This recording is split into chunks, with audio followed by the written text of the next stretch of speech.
Good morning from Panhandle Outdoors with Winston Chester. Panhandle Outdoors, your source for fishing, hunting, and information for folks who enjoy the great outdoors. Now sit back, relax. It's Panhandle Outdoors. Good morning, folks. Welcome to Panhandle Outdoors. I'm Winston Chester. Glad you're here this Monday morning, getting a week started off with some great outdoor news and a good outdoor show. So we'll get started. Our weather brought to us by Haney Technical Center at the corner of Baldwin Road and Highway 77. Today's high is 74 and low is going to be 61. But the big news for the first time this year in 2014, I can announce that our water temperature, according to NOAA, is going to be at 66 degrees. So that's the key that what we've been waiting on, 66 and 67 degrees, and it is now here. So go ahead. I know a lot of folks have been hitting the Spanish pretty hard, and now I think the Pompano is going to come in a lot more stronger, and won't be long right behind us. That's going to be those Kings. So we're at a good point right now, 66 degrees. Our moon phases. Take a look at our moon phases. Every Monday we like to do a moon phase for the week, and today is April the 7th on a Monday with exactly a half moon. Now, if you take a look at that, we're going to go into about a full moon about 8 days from now. Next Tuesday will be the full moon, so the moon is building up. Really good. If the river go down now, we'll have some good freshwater fishing coming up this weekend. So it's going to be a really good weekend as far as tides and also as far as the moon phases. Okay, let's take a look at our tide chart brought to us by Kent Forest Lawn Funeral Home and Cemetery. Our high tide today, we're looking at, let's see, our low tide. Let's do it first at 2:03 a.m. and our high tide at 4:15 p.m. On the screen there, looking on the 7th, good strong tides. Today and tomorrow, so be aware of that. Let's go ahead and do our fishing game forecast brought to us by Mark Coward of Edgewater Beach Realty. Mark's number is 832-6000. Give him a call, and for all of your real estate needs. Time this morning exactly 7 to 9 this morning, that 2-hour block, and this evening from 7:23 to 9:23. Okay, that takes care of all of our outdoor weather and what's going on as far as this week with the moon and the tides. Okay, the river's still high, but it's falling out. We'll talk more about the river tomorrow. Let's take this break. We'll be right back with our special guest.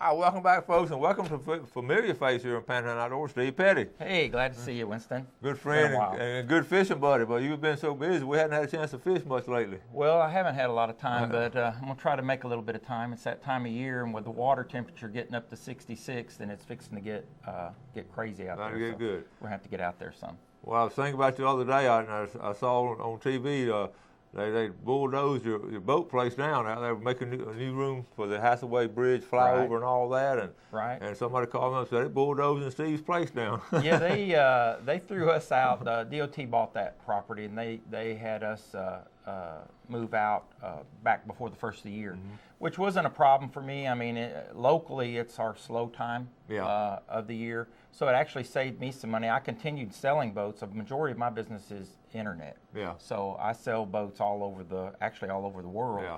And I could sit right there at home and sell boats still. So it wasn't a big issue for me, but we had a lot of trouble finding a new location, and we finally found one.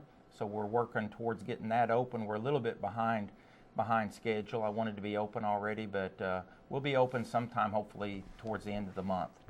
And you got it. We're going to show the location of here. It's just right here on 15th Street now. To familiarize yourself, this right East 15th Street. That's on the far left. That's a bingo palace. Some of y'all know about that. Then on the far right is that pond at the wellness center. So you're talking about right in between them there. Right Steve. In between that big paved lot there, right next to Boyd Brothers Printing. Okay. And it's a really huge lot, and we got 1,000 square feet of office space. We don't have a good workshop yet, but that's in the works. We've got a lot of work to do there. We've got to do some fencing, and we're going to have some services there we didn't have at the other place. We're going to actually have boat and trailer storage, which I'm excited about. We're going to have hopefully 40 to 50 slots there where people can store their boats and trailers, because that's really a big need in the area. The advantage they'll have there is we're going to have water available for them to do their flush their motors, wash their boats, and things that you can't get at a lot of storage yards. And the plan is to also have electricity available in some of the slots there for people that have onboard chargers and things like that. But it's going to take us a while, but we're working towards that. We're only going to have probably 40 slots, so if somebody's interested in one, they may want to get a hold of us ahead of time. Okay, you know, I was looking at that location, and that's such a good location, especially people coming down 231. It's sort of in the center of everything. Right. If you want to go east, you can go over there to East Bay. If you want to go west, you can go over there to Cargray Park when they fix a boat ramp. Right. Or you can go straight on down the road, right down to the downtown marina. City Marina, and you know, that's one of the really a great place to launch because there's so much parking there. Yeah. Unlike, I've always used St. Andrews in the past, and I love that, and it's not far from where I live at Hibiscus, but parking there's miserable. You got to walk a mile sometimes after you launch your boat. So, but the City Marina has a ton of parking, and we're going to have some other things there. We're going to do accessories. We're going to we do stereo upgrades, any type of stereo system. LED lights, if you want cockpit LEDs, underwater lights, GPSs, radar, autopilot, anything you can imagine. Plus, we'll be able to do service work on some of the older motors that you have trouble finding somebody to work on. I've got a guy there, Jason. He can work on virtually anything that you bring along. So we're going to be pretty much a full service dealership there. And of course, we're going to sell brand new glass stream boats and do used boats and consignments also. So it's going to be a big deal for us. Okay. All right. Let's take this break, and we'll be right back.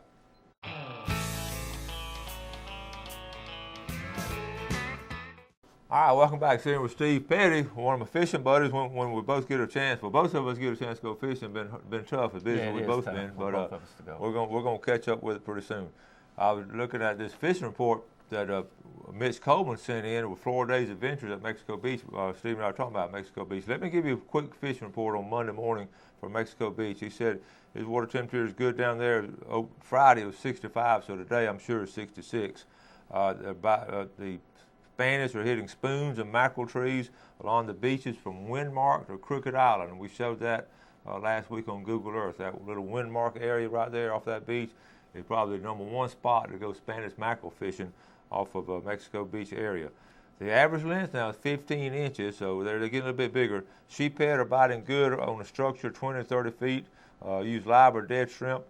Some pompano reports from the Cape, but it hasn't seen any from Mexico Beach, so that's a good sign. The Ling Ding is going on. We're coming up on the second weekend of it, Mexico Beach Ling Ding Festival, and no reports of any sighting yet of any ling or cobia, but that's a good situation down there if you can get a chance to go out there. Ling Ding tournament is 3 consecutive weekends. It doesn't take but one fish to win that. Now, you fished that before too, haven't you? I fished some tournaments over there. I've never done the cobia tournament. I don't get a chance to get out and cobia fish much, but I have fished tournaments out of Mexico Beach, and it's always a great group of guys over there. I enjoy fishing with them, and I do the Wounded Warrior tournament over there out of St. Joe, and a lot of the same guys are over there. But I used to take my kids to Mexico Beach to fish a lot of tournaments, and it's a good family atmosphere, and we always enjoyed it over there. Now keep in mind too, over that eastern end, we talked about this. Now they're really the gag grouper is open in those 4 counties: Franklin County, those next 4 counties down, Dixie County, Taylor County, and Jefferson County. Those 4 out there, and I've got some excellent reports of good gag grouper bites. And a lot of times we talk about catching grouper, and we've done this before ourselves. They're trolling for a grouper across a good structure and all. Right, they can do that over there because their grouper, they have that hard bottom over there, the limestone with the holes, and you don't have to run very far out over there. You can, and Millard will give you some areas to fish if you want to go over there and see him. And they do a lot of trolling over there. We were grouper fishing a few weeks ago, and we were fishing 125 feet of water, so that makes it a little bit more difficult. We were fishing for red grouper because we can't keep gags right now. Yeah. So they got it made over there. They got snapper and gag grouper. Well, they're doing good. Now listen, how you been doing on red grouper? Well, just catching monsters. When we go out fishing for red grouper, I use a lot of cut bait. Red grouper like cut bait, and we'll stop and catch some white snapper or porgies, and pretty good sized porgies. And if you're using half of that, I mean that's a big head and body. If you drop it down there and a snapper gets on it, it's a monster, and it hurts to throw them back. But we caught a lot of monster red snapper out there trying to catch red grouper, and a lot of sharks, a ton of sharks. You know, that theme has been prevalent in almost all the reports I've been getting lately. There've been a lot of sharks out. Right. And I don't know if it's global warming or whatever, but it's just been a lot of sharks. The boys on the beach are catching a lot. Talked to Scott Lynch the other day was out. He saw a bunch of big sharks under his boat. You know, you've talked about it. Everybody's talked about the sharks out there now. Right. Yeah. You know, there's not a shortage of them, that's for sure. But we caught a lot of smaller sharks when we were grouper fishing, but they're everywhere. Like you said, they're right on the beach, and we were fishing 125 feet of water and catching them off the bottom. Yeah. And so they're just everywhere. Well, that's the thing about it. They are everywhere. The boys at the beach are catching them, and also deep. Also, I think there are a lot of bass spots, but I think some of the worst ones, some of the biggest ones I've ever seen off that Carabel area. I don't know where right there, the curve. You know, we've talked about that before. Yes, sir. Huge sharks down there. Yeah, and they have tiger sharks. A lot of tiger sharks. I was going to mention that was one of the biggest ones we've seen down there. Big tiger sharks. Yes, sir. Yes, sir. We've come up sometimes with half of a king mackerel in the tournaments, and they got the other half. Yeah, and that tiger shark's a nasty individual. They don't have a good disposition. No, they don't. We've caught them down there in February when it was ice cold, and the tigers will still be in there. Yeah. Well, I can't. You know, last couple times I've called down there to get a hold of Millard, I can't get him because he's out on his boat fishing. And, he's doing something right. Yeah, I can't seem to get out. Yeah, and he's doing it good. He's going during the week like on Wednesdays and Thursdays. Right. And leaving the weekends for tourists like us to go down there and fish. Yeah. That's what he tells me all the time. Yeah, I own 2 boats, and my boats wind up having the least hours of anybody that comes in my shop because I never get to use them. Yeah. All right, look, we're going to take our last break and be right back.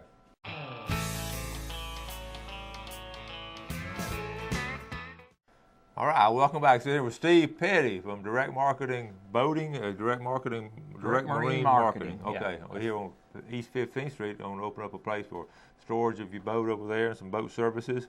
But let's recap right now what's going on the cobia fishing. So far, the biggest cobia brought in has been this 80-pounder brought in off the county pier about a week and a half ago. Now also, Matt Mandeville also caught one off the pier. Let's show you his.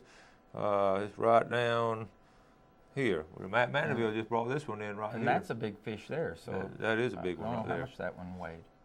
And I didn't get a weight on this one from Matt, but that's a nice one. Good job, Matt. He changed.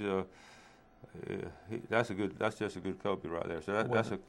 With the water temperature where it's at now, that this week they should really be cruising through here. And this is a sight you want to see if you're on a boat now. You catch them from the pier, of course, or from a boat. This is a sight you want to see. This has got some guys bringing them in. I think Howard Farron sent this picture in. That's a pretty sight right there in that pretty water. Sure is. Okay. Sometimes it's an aggravating sight if you can't get him to eat anything. Well, you know, the thing about it, a lot of times it's not a guarantee when you see those cobias. Right. You can throw at them, and of course, you know, the best bait would be live eels. Right. But most guys are throwing big old plugs at them. Right. And bringing them in, but they got a hard mouth, and do. Sometimes when you hook them, they're not hooked all that good, but they're strong fish. And the bigger ones are smart. I mean, they say that they're dumb, but the big ones get pretty smart. I mean, to the point where they can even tell when you turn the boat on them. A lot of times you'll turn the boat on a big cobia, and just the different sound of the motors and the boat doing something, they'll drop right down. And they're pretty wary once they get that big. And they don't get that big for being dumb, and they do know that. And we've talked about it before. It's amazing we have any left by the time we get up here, because we're not the only ones fishing for them. They're starting down.